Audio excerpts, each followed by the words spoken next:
নমস্কার, ওঙ্কার বাংলায় আপনাদের সকলকে স্বাগত জানাচ্ছি। এই মুহূর্তে আপনাদের সাথে রয়েছে আমি অপরূপা। চোখ রাখবো বিস্তারিত খবরের দিকে। ভোট পরবর্তী রাজনৈতিক হিংসার খবর এখনো অব্যাহত। এবার এই হিংসার শিকার হয়ে প্রাণ বলি দিলেন এক বিজেপি কর্মী। হাওড়ার উদয়নারায়ণপুরের দক্ষিণ মানুশ্রী গ্রামে এক বিজেপি কর্মীকে পিটিয়ে খুনের অভিযোগ উঠল তৃণমূল কংগ্রেসের বিরুদ্ধে। মৃতের নাম যাদব কর, বয়স 44 বছর। জানা গিয়েছে যাদবকে সকাল থেকে পিটিয়ে মারার হুমকি দিচ্ছিল তৃণমূল কংগ্রেসের কর্মীরা। এদিন রাতে বিজেপির জয়ে উৎফুল্ল হয়ে পাড়ার কয়েকজন মিলে পিকনিক করছিল। পিকনিক করার পর সবাই বাড়ি চলে যায়। যাদব পাড়ার কলে স্নান করতে গেলে তখনই তাকে ডেকে নিয়ে গিয়ে পিটিয়ে মেরে পালায় কয়েকজন তৃণমূল কর্মী। ঘটনাস্থলে আশেপাশের লোকজন ছুটে এসে তাকে উদ্ধার করে স্থানীয় হাসপাতালে নিয়ে গেলে চিকিৎসকেরা তাকে মৃত বলে ঘোষণা করে। এই ঘটনায় উত্তেজনা তৈরি হয়েছে এলাকায়। মোতায়েন করা হয়েছে পুলিশ ও কেন্দ্রীয় বাহিনী।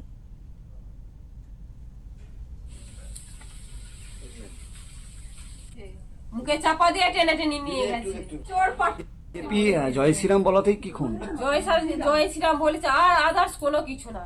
আর গেরুয়া আবির মেখেছে বলে, তাই তো? গেরুয়া আবির মেখেছে বলে আমরা এই মহিলা মিলে আমাদের পাশের বাড়ি একদম যা ভাসুর দেওর সবাই মিলে আমরা নিজেরা চাঁদা তুলে ফিস্টি করেছি। কারা পার্টির পয়সা না, কোনো পার্টির পয়সা না, আমরা সব চাঁদা তুলে নিয়ে আমরা ফিস্ট করেছি।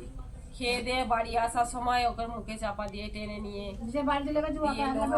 দিয়ে কুপিয়েছি, কপালে কুপিয়েছে, ঠেঙিয়ে মানে জয় শ্রীরাম বলেছে, গেরুয়া আবির মেখেছে বলে। হ্যাঁ, আর কিছু না। কারা করেছে? তৃণমূলের ছেলেরা, তৃণমূলের ছেলে, চোরের দল, চোরের ডাকাত ছেলেরা। মানে তৃণমূলের প্রতি ধিক্কার এসে গেছে, দিয়ে বিজেপিতে মনের আবেগে তার ফুর্তিতে সে করেছিল। সবাই মিলে বিকালে আবির মেখে পাবলিকের সাথে তারা আবির মেখে মুখে চাপা। এই মুহূর্তে আমাদের সাথে রয়েছেন আমাদের প্রতিনিধি মনোজ চক্রবর্তী। কথা বলবো মনোজের সাথে, জানবো বিস্তারিত। মনোজ, ঠিক কি ঘটেছিল এই ঘটনা? দেখো অপূর্বা, যেটা জানতে পারা যাচ্ছে সেটা হচ্ছে গতকাল যখন নির্বাচনের ফলাফল ঘোষণা হয় তখন রাতের দিকে উদয়নারায়ণপুরে হঠাৎ করে রটে যায় বিজেপি জিতেছে। সেই জন্য এলাকার লোকজন উৎফুল্ল হয়ে পড়ে এবং দক্ষিণ মানুশ্রী গ্রামের করপাড়ায় যাদব কর সহ ওই এলাকার কয়েকজন মহিলা এবং পুরুষ মিলে পিকনিক করে। পরে যদিও জানা যায় যে তৃণমূল কংগ্রেস ওই আসনটায় জয়লাভ করে।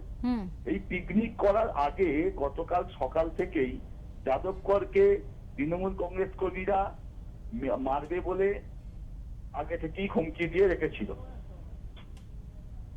এবং সেই মতো পিকনিকও হয়।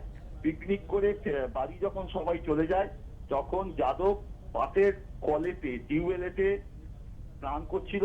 সেই সময় যাদবকে পাশে ডেকে নিয়ে গিয়ে তাকে বেধড়ক মারধর করে এবং তার মাথায় ভারী কিছু আঘাত করা হয়, বাঁশ এই ধরনের কিছু একটা দিয়ে আঘাত করা হয়।